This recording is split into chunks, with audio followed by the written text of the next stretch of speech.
అందరికీ నమస్కారం అండి. ఈ వీడియోలో మీరు చూస్తున్నటువంటి కుర్రాడి వయసు 20 సంవత్సరాలండి.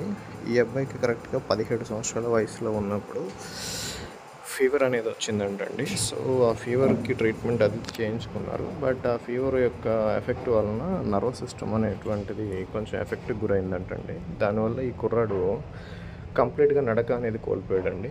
సో, 3 సంవత్సరాల తర్వాత మన దగ్గరికి ఈ పేషెంట్‌ని తీసుకొని రావడం జరిగిందండి.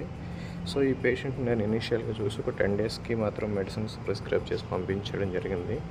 10 డేస్ తర్వాత వీళ్ళు మళ్ళీ రివ్యూకి మన దగ్గరికి వచ్చినప్పుడు పాదాలలో అండ్ కాళ్ళల్లో కూడా ఈ రకమైనటువంటి మూవ్‌మెంట్‌ని మనం నోటీస్ చేసామండి.